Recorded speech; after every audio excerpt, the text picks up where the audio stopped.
Hey guys, Doc. So today I'm going to answer questions about aeration because I get that a lot. So I will actually hit questions and answers at the beginning, and then I'll show you my aerator and we'll actually aerate this new lawn. So hold on.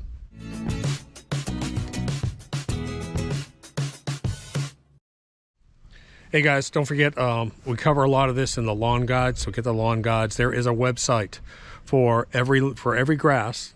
There's Bermuda, there's a zoysia, and then there's a cool season website.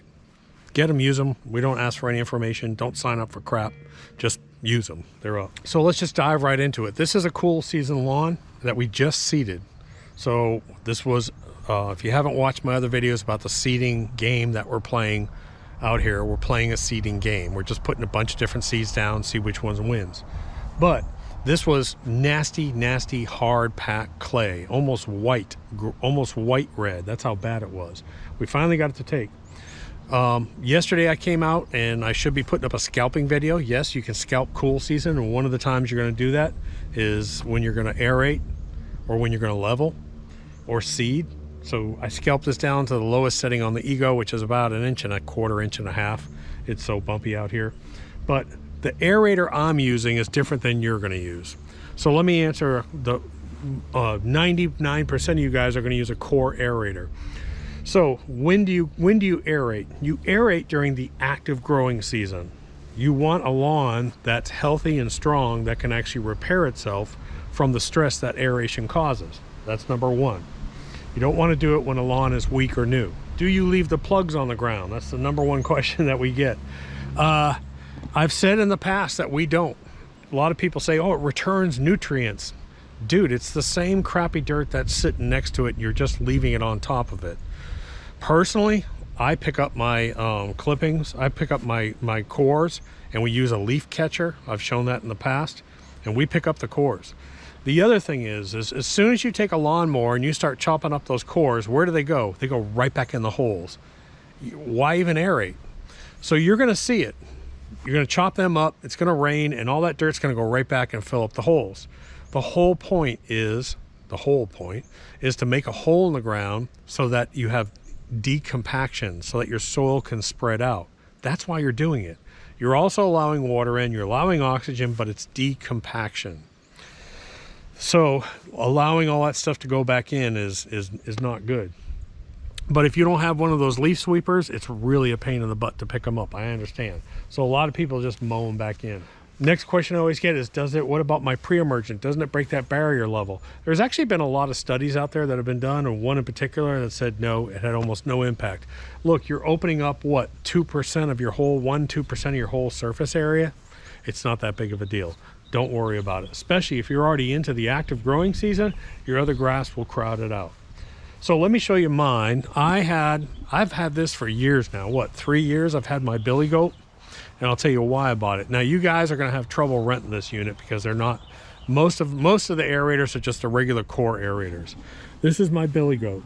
The reason why I like my billy goat is that it has the tines that go up and down on the back, okay?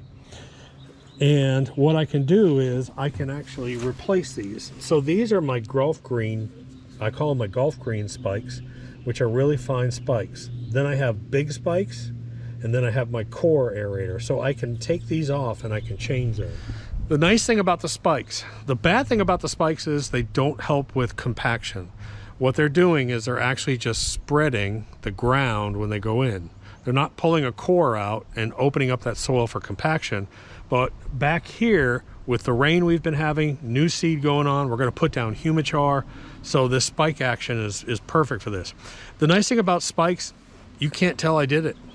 10 minutes after I'm done out here with this, you won't be able to tell that I've been doing aerating. And I can do it every week if I want to.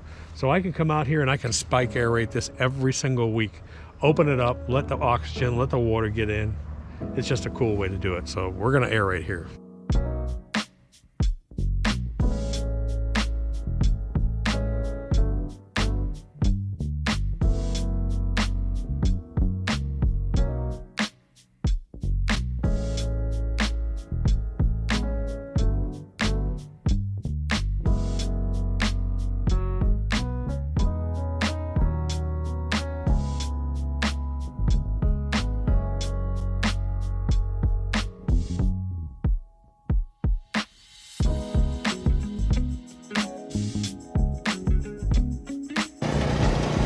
Wonderful thing about this machine is I can use it anytime I want. I own it.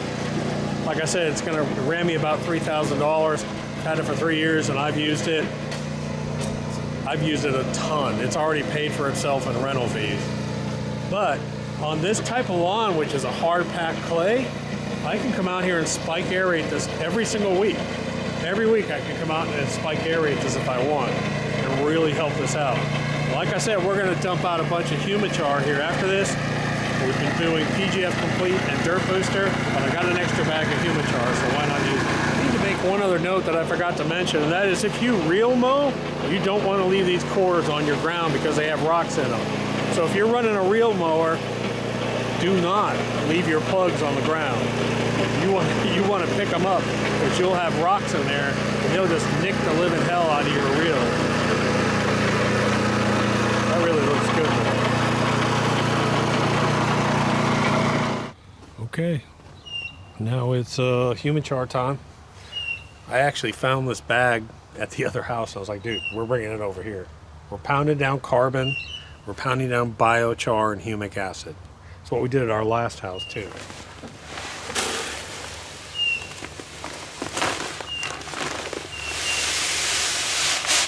So it has to be micronized, and that's the key to it. It has to be micronized to get down in the soil. Regular biochar, anything that's not micronized, won't go. So this is a DG particle. Now DG particle stands for dispersible granule. And once the water touches this, within about 30 to 60 seconds, every single one of these is going to turn into like hundreds of tiny micronized particles. And that's how it works down into the soil. You cannot get biochar into your soil without it being micronized. It's just not going to go. Period. Is not going to go. The other thing, someone will probably comment and say you have to preload biochar. That's a myth when you're talking about top applied biochar to a lawn. You want to preload your biochar if you're going to dig it into the soil and never see it again. This is going to sit there on the thatch. This is going to sit there on the upper layer. You're putting down fertilizer, you're putting down nutrients, and as it slowly works in over the next couple of months, it'll pull in some nutrients, but not enough to impact the lawn.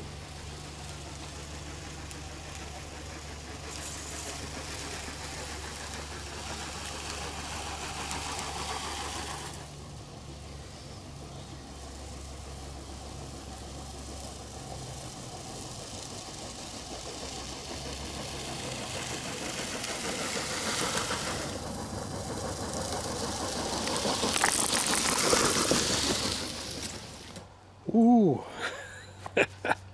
man, that sun is bright. Doc's got his summer hat on. So yesterday we came out here, we did the aeration, we did a spike aeration with the small spikes. I think next week I'm going to do it with the larger spikes to really open it up a bit more. But I've got this new seed down, we've cut it low, and basically I'm coming out here and I'm just misting this with the hose is what I'm doing. So especially once that sun sets, I'm coming out here and I'm doing a mist on it just to keep that seed wet. You got to keep that new seed wet. But aeration is really good, guys. I know the majority of you are going to end up having to rent an aerator. I understand that. You don't own your own aerator. I made that decision 3 years ago and I'm glad I did. It was a billy goat. It cost about $3,000. I don't know what it costs now after COVID. There's no telling. But this lawn is really looking good, and I cannot wait to see this battle take place. Hit that subscribe button, and you'll be able to watch this battle. Plus, we're getting ready to plant some upper fields. So if you have a garden, a vegetable garden, we're going to do a special thing on soils, on living soil, regenerative, no-till, strip till. Get ready. Later. Doc.